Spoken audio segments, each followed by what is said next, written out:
Anda sedang mendengarkan suara profetis dari para nabi, hambanya John Patrice Vanggidai, Penatua Jemaat Future Life Community Kupang. Dengarkanlah dan lakukanlah perintah Tuhan melalui para nabi, maka engkau akan berhasil. Selamat mendengarkan. Saudara kekasih, kita sedang berbicara tentang tema kita tahun ini apa, saudara kasih? Faster, deeper, wider, nothing impossible. Dan hari ini pada bagian yang ke-6 kita sedang berbicara tentang, sama-sama baca di sana, iman yang bertindak cepat. Dalam bahasa Inggris, faith that acts quickly. Amen. Saudaraku, kita baca sama-sama dari Yakobus 2 ayat yang ke-17 dengan suara yang semua orang bisa dengar. 2, 3. Demikian juga halnya dengan iman. Jika iman itu tidak selain perbuatan, maka iman itu pada hakikatnya adalah mati.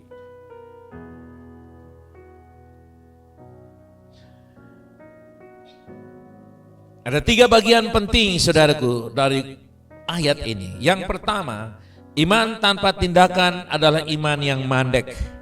Yakobus 2:17 tadi berkata dengan jelas mengatakan iman tanpa perbuatan adalah mati.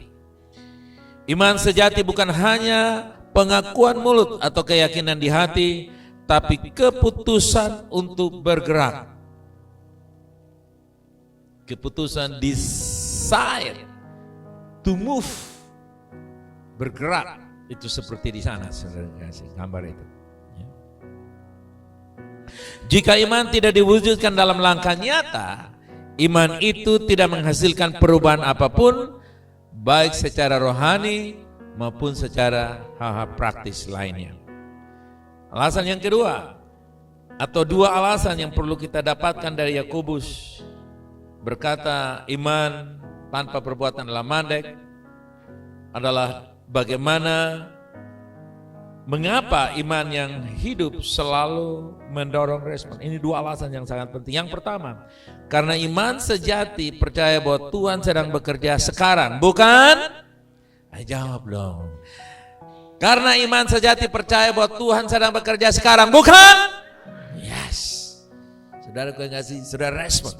Ini penting. Iman yang hidup melihat janji Tuhan sebagai realitas saat ini, sehingga hati kita terdorong untuk melangkah.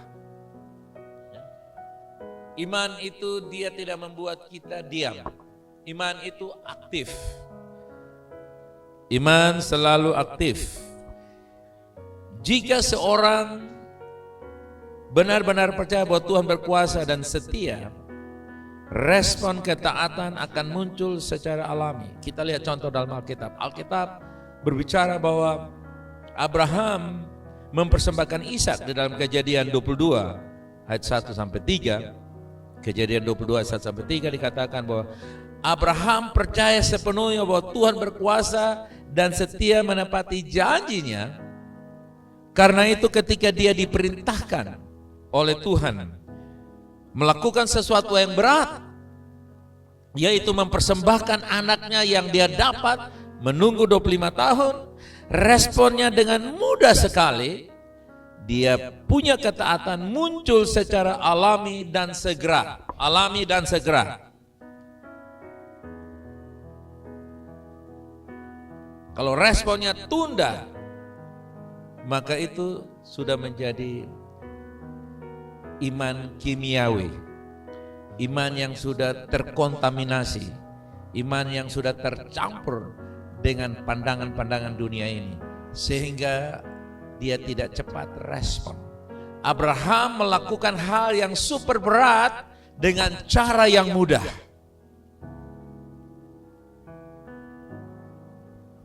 Dari Kejadian 22 ayat yang ketiga di situ dikatakan, keesokan harinya pagi-pagi apa yang terjadi? Apa yang dilakukan Abraham?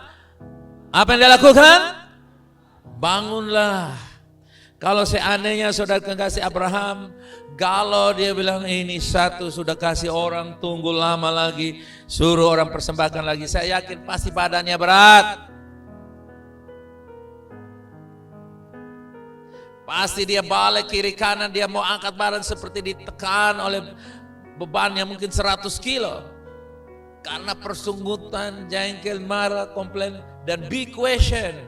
Pertanyaan besar kepada Tuhan, why you give me the supernatural son is Isaac, now you ask me to offer, to sacrifice for you. Oh, how about you God? Are you really God?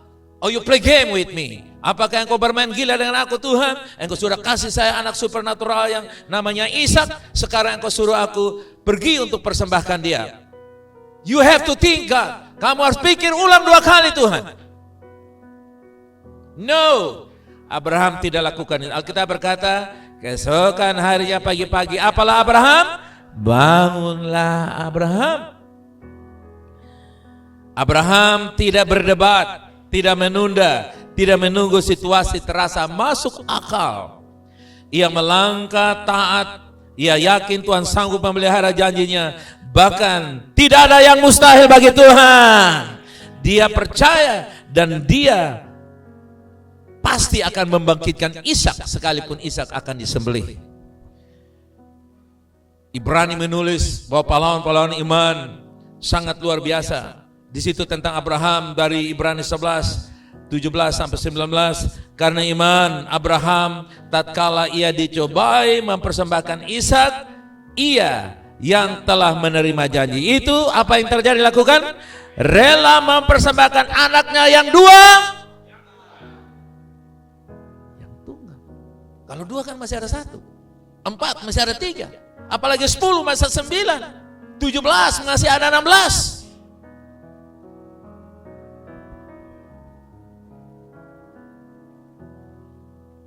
Ayat 18. Walaupun kepadanya telah dikatakan keturunanmu yang berasal dari Ishaklah yang akan disebut keturunanmu, karena ia berpikir, baca, bahwa Allah berkuasa membangkitkan orang-orang sekalipun dari antara orang mati, dan dari sana ia seakan-akan telah menerimanya kembali. Abraham sebelum mempersembahkan Ishak, dia sudah menerima Ishak kembali. Ini rahasia ketaatan. Ketaatan menerima sebelum engkau berkorban. Kenapa dia rileks, dia ringan, dia bisa bangun dengan badan ringan, badan enteng? Karena dia tahu saya sudah menerima kembali. Karena Allah yang berjanji, Allah tidak pernah memutar firman-Nya. Amin. Walaupun keadaannya seolah-olah menimbulkan konflik, tapi Allah setia menurut Abraham. Haleluya. Amin. Jadi penegasannya di sini, ketika seorang sungguh percaya bahwa Tuhan berkuasa dan setia, ketaatan bukanlah lagi apa saudara? Melainkan apa? Respon alami dari iman yang hidup. Katakan, itulah saya, come on.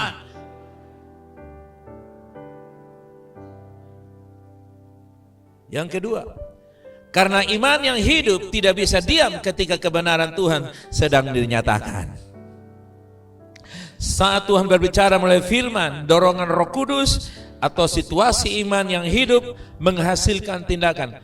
Firman yang kita terima selalu memberikan iman, dan iman yang timbul dari pendengaran akan firman selalu memberikan respon positif.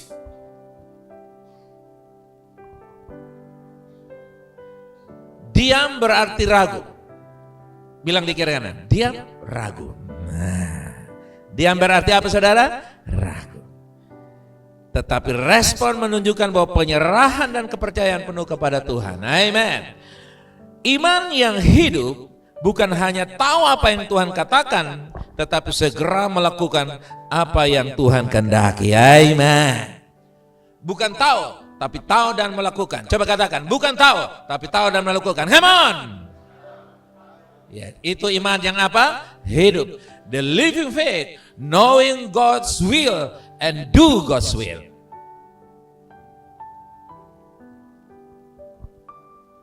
No compromise, no delay.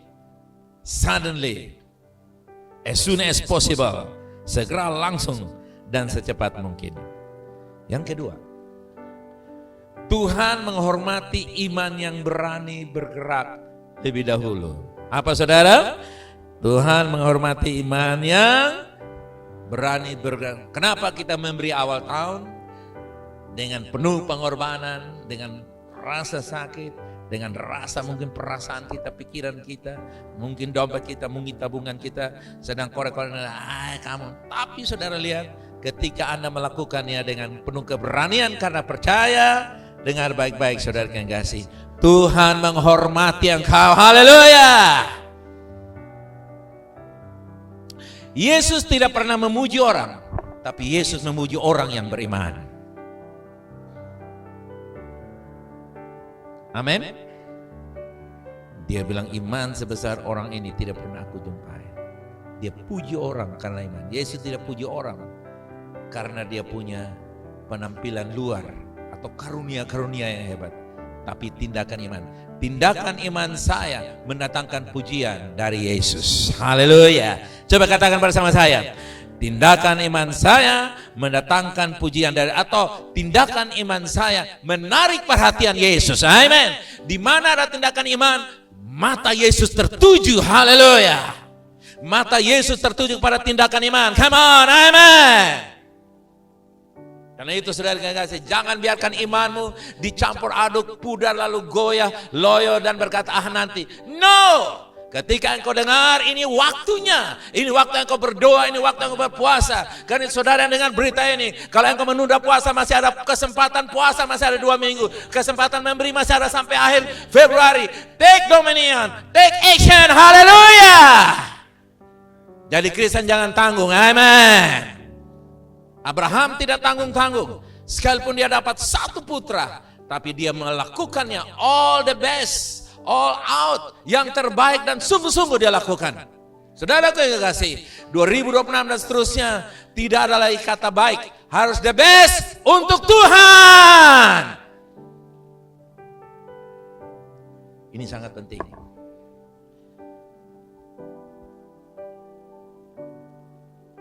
Dalam Alkitab selalu dikatakan bahwa mujizat terjadi setelah orang melangkah.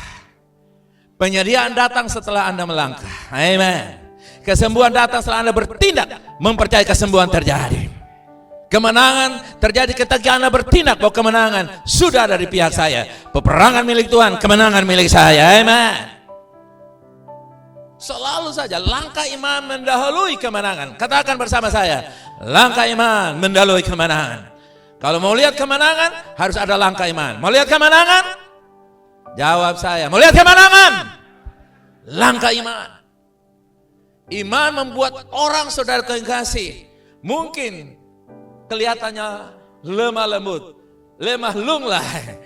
Tapi kalau bicara soal iman, orang itu dia bukan lemah lunglai atau lemah lembut, tapi dia punya tindakan yang radikal. Haleluya.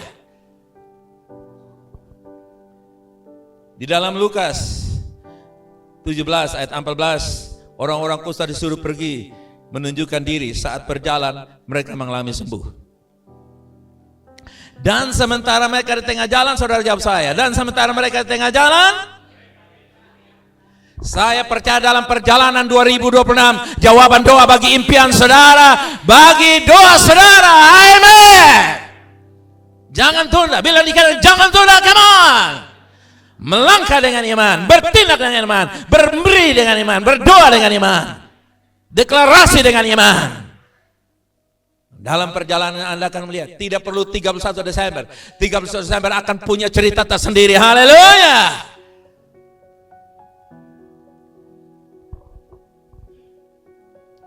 Laut Merah terbuka setelah bangsa Israel melangkah. Tuhan tidak menunggu iman yang sempurna, tetapi kenyataan yang nyata. Iman tidak perlu sempurna, kenyataan adalah ketaatan. Ketaatan harus sempurna. Bilang kiri kanan, seperti itu. Iman belum perlu sempurna, karena iman sekecil biji sesawi saja. Amin saudara. Tidak bilang iman sebesar gunung Mutis, sebesar biji sesawi saja, kecil saja. Tetapi kalau engkau punya ketaatan 100%, dengar baik-baik, yang kecil akan menjadi hal yang besar. Haleluya, amin. Yang kecil menjadi apa? Hal yang besar. Bilang kiri kanan, imanmu kecil tapi ketaataanmu besar sempurna. Haleluya. Jangan iman kecil lagi, ketaatan seperti udang, saudara, maju mundur. No way. Itu bukan orang-orang VLC. Orang-orang VLC seperti Raja Wali. Semakin tiup angin mereka semakin kencang. Amen. Haleluya. Umat Tuhan, Ibrani 11 ayat 29. Baca, kuat.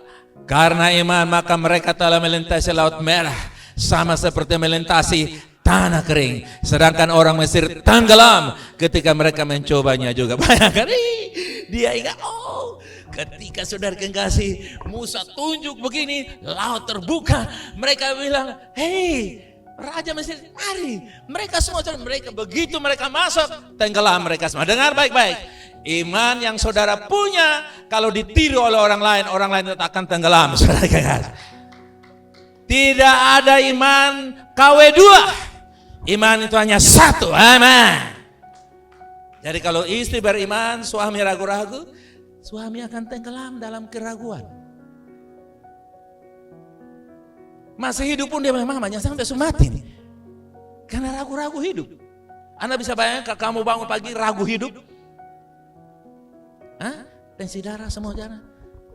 Saya hidup atau mati? Ragu-ragu. Lihat. Mereka orang dunia akan mengalami tenggelam, saudara kekasih.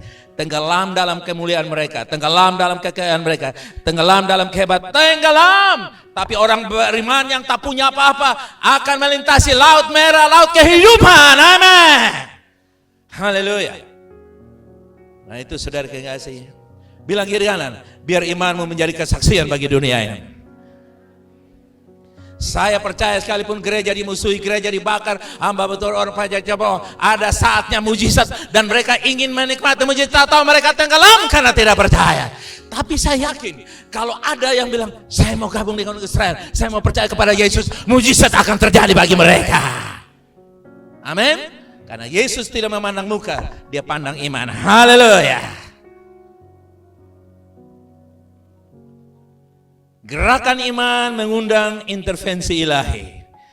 Haleluya. Perempuan yang sakit perdarahan di Markus pasal 5 ayat 25 sampai 34. Perempuan ini telah menderita 12 tahun dan tidak ada yang bisa menolongnya. Anda bisa bayangkan. Bleeding for 12 years. Kamu perempuan, apa yang terjadi kalau kamu haid 12 tahun? Can you imagine? Bisa kamu perempuan, Anda bayangkan?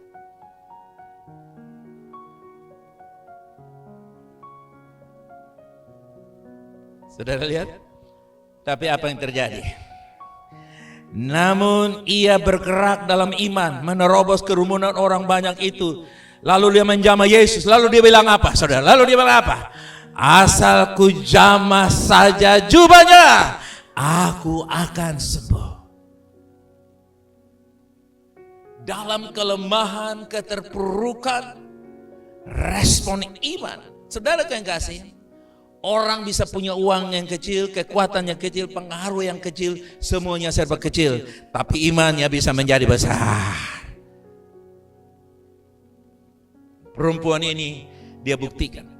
Katakan, asal ku jamah jubah aku diberkati. Come on. Asal ku jamah jubah aku sembuh. Come on. Haleluya. Asal aku jamah jubah. Artinya apa? Dia mau mengambil sesuatu dari Yesus. Dan dia tak peduli mesti Yesus tumpang tangan. Hanya pegang ujung jubahnya saja.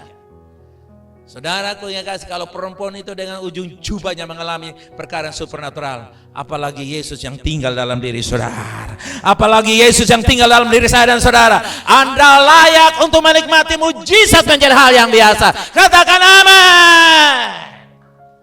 No doubt, not fear. Tidak ada ragu dan khawatir. Kenapa? Orang hanya jamah jubah, Yesus sembuh. Apalagi kamu yang bilang Yesus dalam. Ada Yesus dalam hatimu, come on? Maka engkau layak untuk menikmati semua kebaikan Tuhan. Amen. Intervensi ilahi terjadi setelah gerakan iman. Makanya kenapa kita akan berdoa all tahun, memberi, mendoakan, menginjil, melakukan banyak hal. Karena saat perempuan itu melangkah, kuasa keluar dari Yesus. Dan seketika itu dia menjadi the virtue of Christ go through her body. Virtue itu artinya esensi kehidupan. Saat-saat kehidupan dari Yesus itu turun ke dalam perempuan ini. Anda bisa bayangkan saat-saat kehidupan Yesus, the virtue of Christ. Coba katakan saat-saat kehidupan. Dengan kata saudara, the gizi, saudara ya. Ya, gizi kehidupan yang sang. Dengan kata lain, the life of God Himself getting through her life. Waktu dia jamah, langsung Tuhan Yesus punya hidup pindah ke dia. Haleluya. Dan Alkitab berkata, kapan dia sembuh? Kapan dia sembuh? Seketika itu juga. Kenapa? Karena hidup Yesus. Yesus tidak pernah batuk pilek. Yesus tidak pernah mah. Yesus tidak pernah semua yang lain. Hanya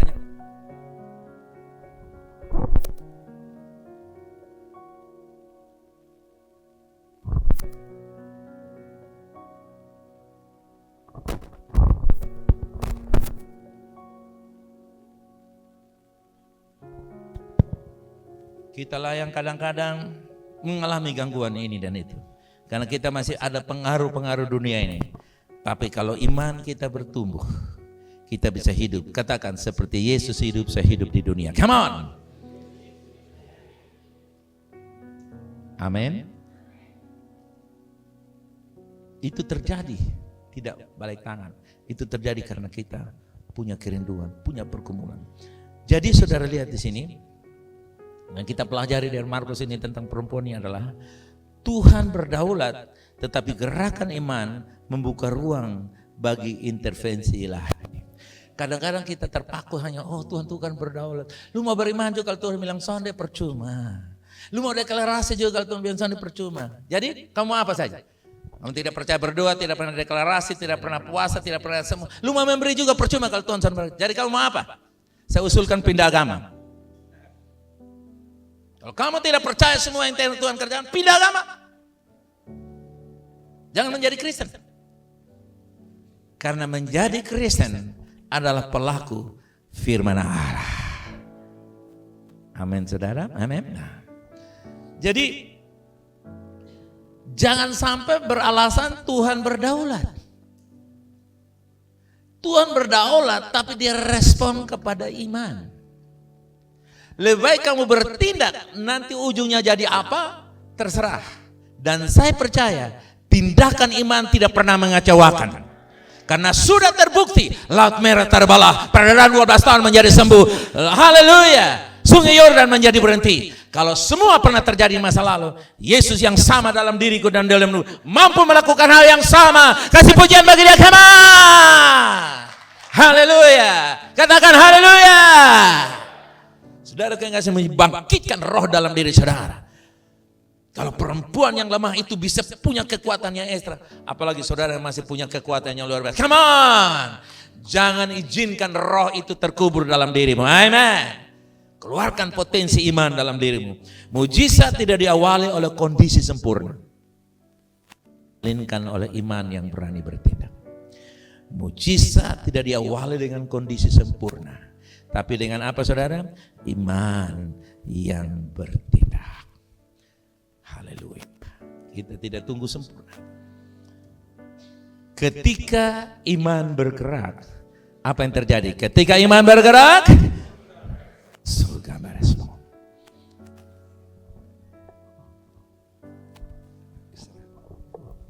Karena itu saudara yang kasih,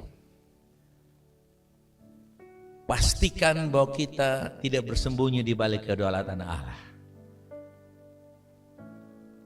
Amin saudara. Kedaulatan Allah, persepsi tentang atau pemahaman tentang kedaulatan Allah begini.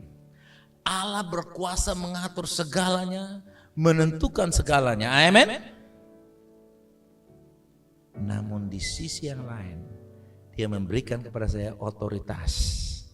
Karena dia berkata, segala kuasa aku berikan kepadamu. Amin saudara. Apa yang kau ikat di dunia terikat di surga. Apa yang kamu lepaskan di dunia terlepas. Artinya kita diberikan otoritas. Apabila otoritas itu disalahgunakan atau ada penyelewengan, inilah yang pasti ada intervensi ilahi. Kedaulatan Allah akan berlangsung. Makanya saudara lihat penyesatan itu Tuhan tidak akan pernah biarkan. Betul ya saudara? Pasti Tuhan mesti bereskan. Kenapa? Karena dalam kedaulatan Dia tidak hanya sekedar memberikan kita kuat, tapi Dia berdaulat. Berdaulat untuk menghentikan penyelewengan kekuasaan yang Dia berikan kepada gereja Tuhan. Tetapi selama kita mengakui kedaulatan Allah dan kita mengoperasikan sesuai dengan janji-janji dan aturan-aturan yang Dia firmankan, come on, jangan takut. Imanmu membuat Tuhan tersima. Wow. Ingat, Tuhan tidak pernah memuji orang, Dia memuji iman kita. Haleluya. Yang ketiga, tindakan kecil bisa membuka pintu mujizat yang besar. Apa saudara? Tindakan kecil bisa membuka pintu mujizat yang besar.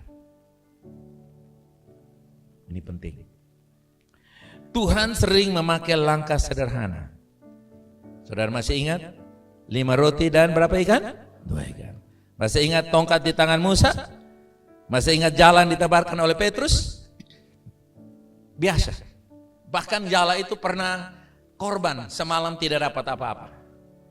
Dia trauma. Tapi ketika dia mentaati Tuhan, karena Engkau mengatakannya, katakan bilang begini, karena Engkau mengatakannya Tuhan, aku berdoa 2006, aku memberi 2006, aku berpuasa 2006, come on! Karena siapa yang mengatakannya? Karena Tuhan yang mengatakan.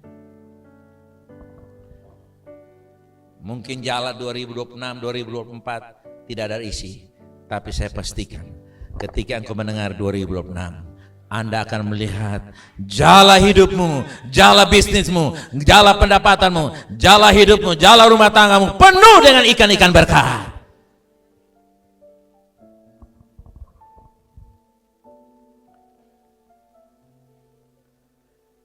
Apa yang kecil di tangan kita bisa menjadi besar di tangan Tuhan. Katakan bersama saya, apa yang kecil di tangan saya bisa menjadi besar di tangan Tuhan. Come on.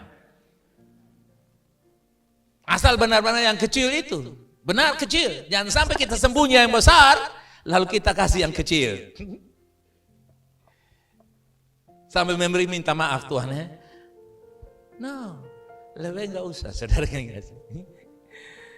Apa yang kecil itu memang benar-benar kecil. Jangan sampai uang kecil yang kita bawa lalu uang besar kita amankan di deposito, saudara kekasih. Baru kita bilang, Tuhan ini apa yang ada padamu? Malaikat bilang, lihasan dia dong, mulai putar balik.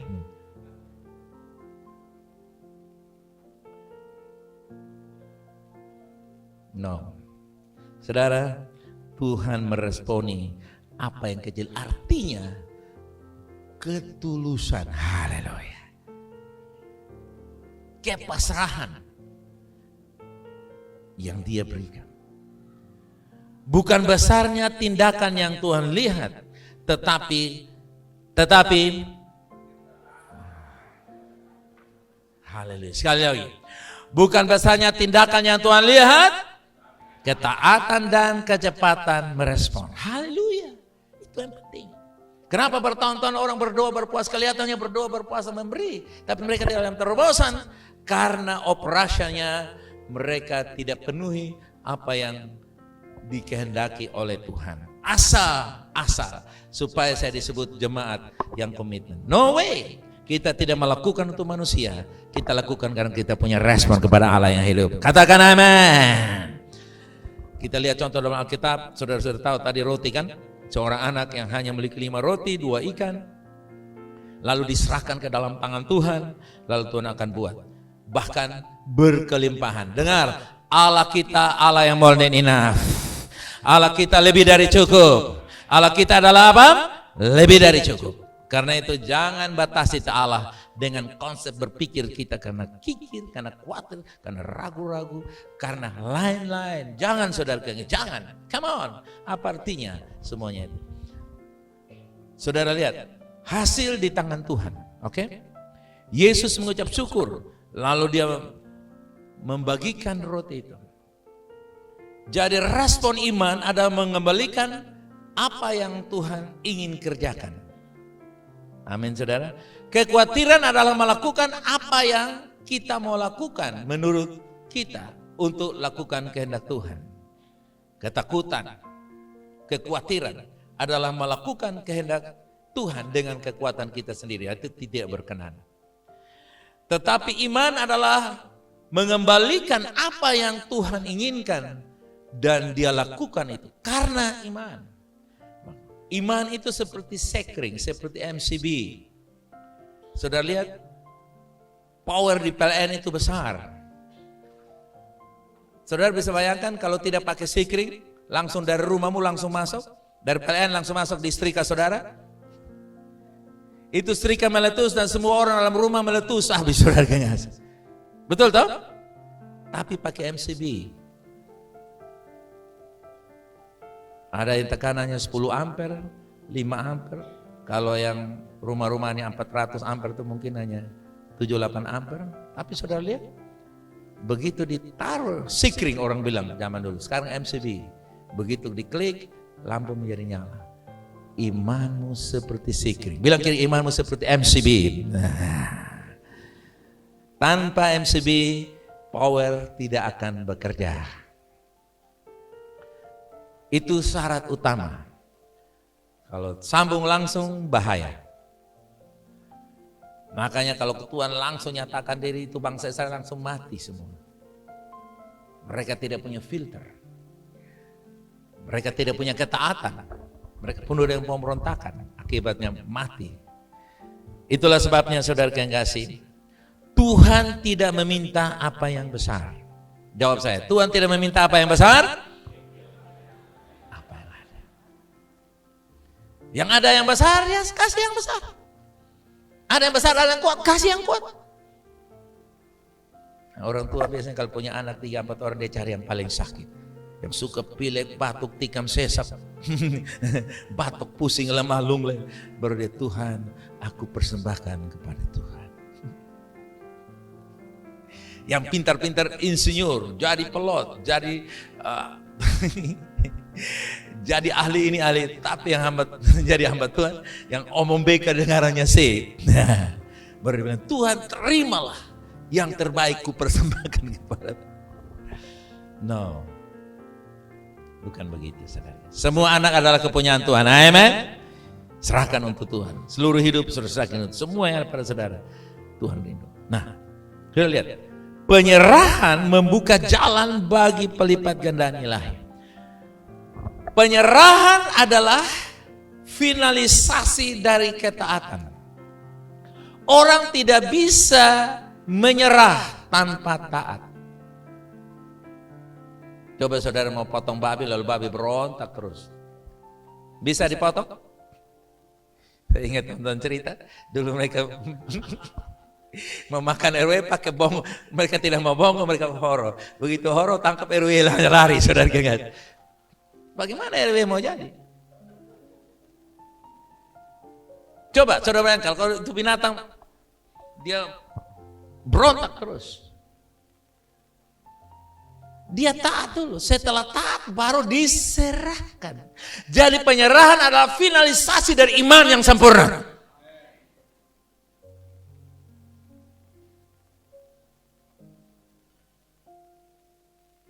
Jangan belum apa-apa berserah. Tuhan, aku berserah. Dalam kelemahanku aku berserah. Dalam keterpurukanku aku berserah. Tuhan bilang, lu karang firman sudah ya? Hah? Lu karang. Karang bebas. Jadi penyerahan adalah finalisasi dari respon iman yang sempurna. Kalau sudah penyerahan itu sudah total surrender. Sudah penyerahan total. Jadi belum apa-apa sudah menyerahkan. Lihat dulu. Kalau mau menyerahkan itu benar-benar sudah pikir matang, sudah hitung, sudah yes, ini Tuhan, saya mau serahkan. Hidup saya, harta saya, potensi saya, keluarga saya, bisnis saya, rumah tangga saya, semua pelayanan saya serahkan. Karena penyerahan adalah finalisasi dari hidup yang taat. Tanpa ketaatan, penyerahan kita tidak terwujud.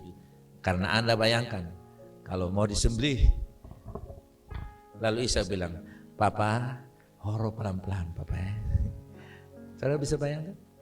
Ishak pernah ditanya, Papa ini kayu sudah ada, Papa. Dombanya di mana? Dalam hati Abraham bilang, kamu. Tapi Abraham bilang, Tuhan menyediakan.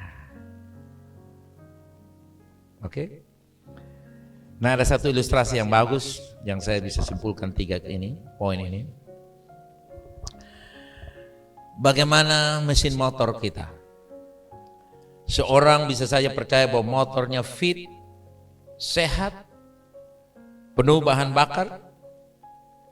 Namun selama kunci kontak belum digerakkan atau tombol on belum ditekan, walaupun penuh dengan bensin, walaupun motornya bagus, tenaganya oke, tidak ada guna sama sekali. Bilang kiri kanan, iman seperti kunci kontak. Amin saudara, amin. Banyak orang punya potensi dalam diri. Allah luar biasa, nothing impossible. Tetapi saudara yang kasih kunci kontaknya dia gantung. Lalu dia minum teh botol, dorong motor di kantor saudara. Kasihan. Saudara, itu tidak mungkin secara jasmani. Yang terjadi itu adalah orang gila. Tapi berapa banyak orang gila di dalam roh, di dalam jiwa, di dalam iman mereka. Mereka gantung potensi mereka. Mereka gantung dulu. Iman mereka simpan di rumah. Lalu mereka berlaku, saya ini sakit, saya ini miskin. Dan memang bosong Tuhan ya Tuhan berkati. Oh kok memang masuk lama ikut Tuhan ya Tuhan berkati. Bukan soal lama, tapi tindakan iman. Amin saudara. Bilang kiri kanan, hidupkan tombol mesin. Amin. Tekan, langsung bunyi. Dan apa yang terjadi setelah bunyi? Setitik tombol membuat perjalanan jauh. Kalau mesin sudah bunyi, saudara mau jalan berapa kilometer per jam? Mau pelan-pelan silakan, mau cepat silakan. Karena sudah diaktifkan. Ada saatnya lambat, ada saatnya gas. Amin.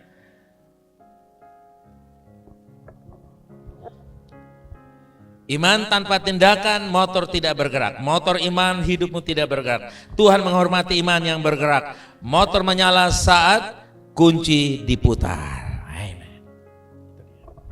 Dari tindakan kecil, satu sentuhan tombol yang kecil membuka perjalanan yang jauh. Kamu bisa melakukan petualang iman. Dengan motor kamu bisa lari kemana-mana. Dengan iman kamu bisa lihat. Dan orang bisa, kelihatannya kamu orang kaya, kelihatannya engkau sehat, kelihatan memang betul-betul kamu kaya, kamu sehat. Haleluya, amin. Tapi beroperasi dengan apa saudara? Iman.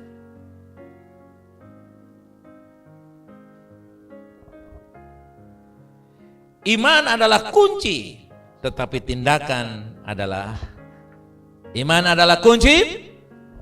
Jawab dong. Iman adalah kunci.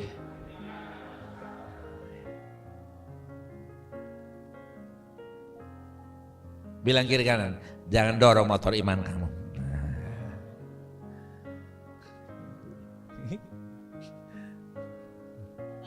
Ya, jangan mau kau dorong. Ada iman yang mogok malam ini? Sini, saya mau perbaiki. Saya perintahkan dilarang mogok imanmu. Karena nothing.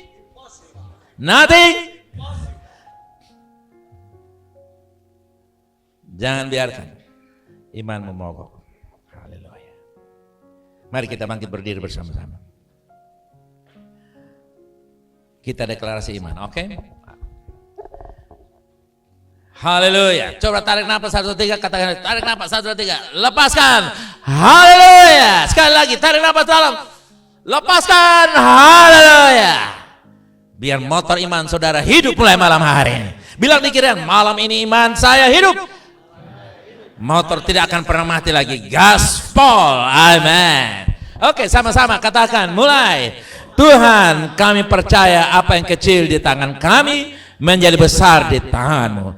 Kami menyerahkan apa yang ada miliki dan kami percaya Engkau melimpahkannya untuk kemuliaan nama-Mu dalam nama Tuhan Yesus. Amin, amin, amin. Kasih pujian bagi Kama.